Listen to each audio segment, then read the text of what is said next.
Hello, hello, I am live.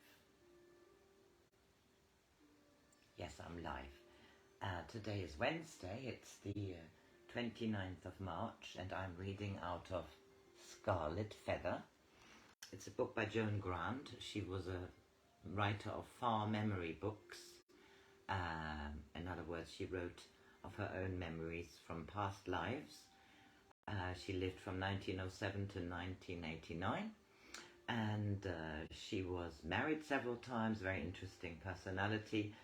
I loved reading about her, and she's written quite a few books. The Winged Pharaoh, she wrote a book about Moses before he was born, I think, and she wrote a book about Carola in 1504, who was born in May. Beautiful story about her being a troubadour. Anyway, she has fascinated me, and I'm reading out of her book called Scarlet Feather, and it's the story of Raki and Piyanah. They're now growing up, and they have formed their new tribe, their own tribe, the tribe run by a male and a female, which is very much a new thing. They have moved their tribe down south after the gathering and so on. I think this is the 27th reading. They are now joint chiefs. Moon of the Uniting. I thought I'd been dreaming of our childhood, when we used to sleep secure and naked in the robe of beaver belts. But I was awake, and it was not a dream.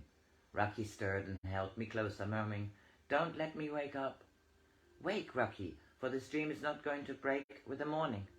I think he could not believe it, until we stood together before the teepee, to watch the sun of our tomorrows flowing down to fill the valley with light. His body was brave as fire against the red sky, while the great treetops rose from the mist, as though the hunters sent them to join us in company. For a moon, Piyanah, we can forget yesterday and tomorrow. Where shall we go to share our being alone? To the places where we still have a promise to fulfill, the places we expect to find again only on the other side of the water. Where first, Piyanah? To the birch grove or our little valley? To the birch grove, for that had separation on both sides of it. It was like an island of a river in flood. Every day we watched it getting smaller and smaller, and knew that soon the current would sweep us away from each other. Need we remember that sorrow? Would you forget the joy, Raki? If you lose a few heads from your moccasins, if you lose a few beads from your moccasin, would you throw them away when they could so easily be mended? The moccasins of that memory will always take us back to youth and joy and looking forward. It is for us to make them ready for our feet, and then, even when we are old and proud with feathers, we have only to wear them to speak in the voice of young love to those who have also turned aside from an arid path, to see a new star in a sky which has become too wide, too cold for understanding. Now we can see that star as a kindled torch. But how shall we forget the time when it was cold as the drifts in which a lost hunter feels his humanity flicker? Because we've learned that the wisdom of the great hunters belongs to all ages, for the feathers of the bird of time can carry a man to all the days of his youth and of his age that he had known since before the first redwood. Do you remember, Raki, how we were children? We used to bury an uncomfortable thought and mark the place with a white stone to remind us never to dig it up again. Another white stone shall be the bead to complete this happy moccasin, so that we can wear them without fear of memory. What shall we bury? The grief of separation. Together we will dig a grave under the birch tree, and we who are living shall walk hand in hand away from that grave and laugh, as we must have so often laughed together when the bodies of our generations returned to the kindly earth. As we went down the path to the river, an oriole was singing in a high spruce, and we paused to listen.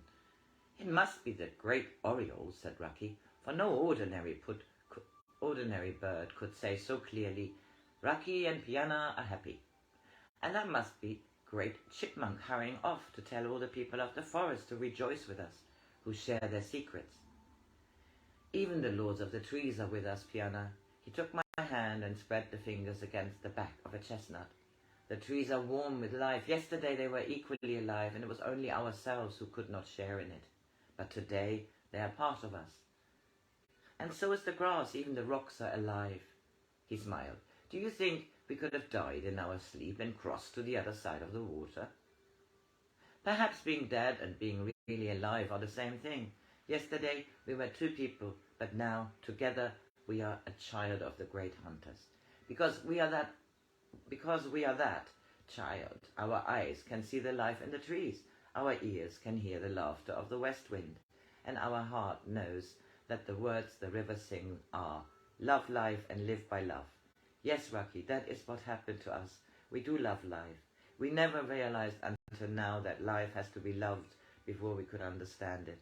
We have thought of it as something always there and never bothered to notice it, or else it was something to be endured, like an ordeal or something which kept on changing its quality and was called by many names, birth and childhood and old age. It was always a background, never part of ourselves, a distant mountain that we seldom noticed, because it was too far away to be climbed. I've never before seen life as something you can hold in your heart, warm and strong as sunlight. Never realized it was something you could love, which, because you loved it, could never forsake you. That is why everything is so different today, Piyanah. I always thought that if we could see beyond the little earth we knew, we should become grave and old with so much wisdom. But there is a simplicity about loving that I never understood until now. Both of us have thought and wondered about the laws we must make for our tribe. But now we can teach them to love life, and do so they must love themselves and each other. Then they will also have learned the great simplicity, to seek love, to act by love, to live love. Then we shall have brought them home from separation. They will never have to be men pretending to be women, or women disguised as men. They will realize, as we have done, that each in himself is man and woman, and that from two of these are born the torch-bearers to whom the great hunters are no longer hidden by the mist of birth and death. It was sunset when we came to the place of the white birches, and the gentle green of evening was flooding up from the horizon to quench the yellow flames which still flared from the torch of the day. The air was very still, and the young buds quiet, as though they listened for our returning. The moss grew close here in the shade, and we moved silently as shadows. It seems that in a moment I could see Raki and Piyanah lying together by the stream. We could come to tell them that they might sleep secure from dreams of separation. A night bird called its note sharp and clear as spring water. I thought I could see them there, said Raki, and I answered, yes, so did I. He took me in his arms. They will come back to us, Piyanah. Our life is a fire that will call them from the shadows. We have not been complete without them. They were waiting here, waiting until we came back. While we were alone, it was that Raki and Piyanah who kept our fire alive.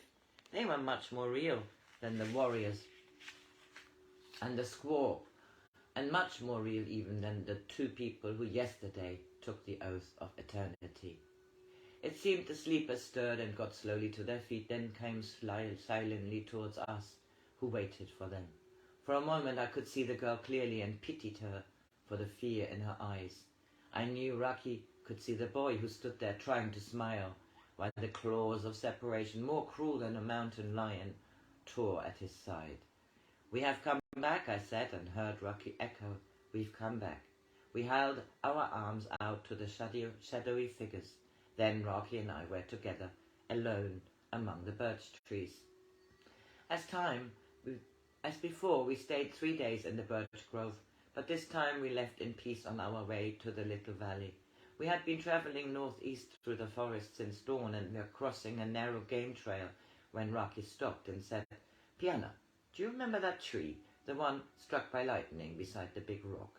Then he ran forward and pulled off a strip of lichen, which uncovered an old blaze cut deeply into the bark. At the sight of it, I could almost feel the sharp stone on which I had grazed my hand when I helped Raki dig up the bundle that he had hidden on the nights we ran away together so long ago. Seed, maize and pemmican, do you remember, Piyanah? Yes, Raki, and the tomahawk we brought to cut branches for our shelter, and the fish hooks. Oh, Raki, it is all coming back again, and now there is no fear to spoil it. Do you remember how you hoped we should be able to cross on the ice? Now we can cross at the ford. No, Raki, can't we go by rapids as we did before? The cliff won't seem difficult to climb now. Shall we laugh at ourselves for thinking we were such brave children?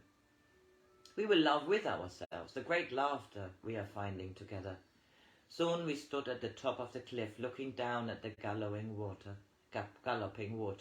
Because my hands were not cold with fear, it was easy to swing down to the ledges. Then we were leaping from rock to rock across the river, soaked in noise and spray and sunlight, shouting to each other, though we knew the sound of our voices was snatched away like twigs by the thunder of the rapids. But it was good to echo the song of the water. We were part of its strength and urgency, for we shared the surge of freedom when the ice melted.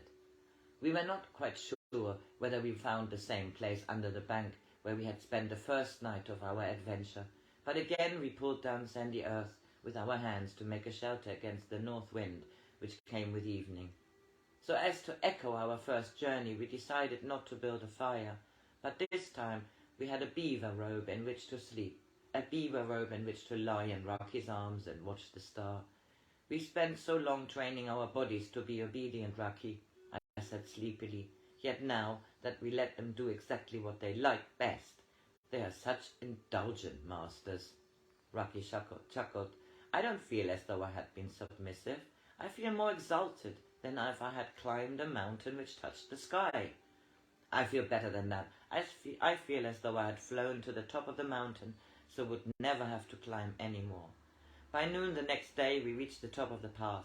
Here there were still patches of snow, and where it was melted in the spring sun, we walked ankle deep in slush.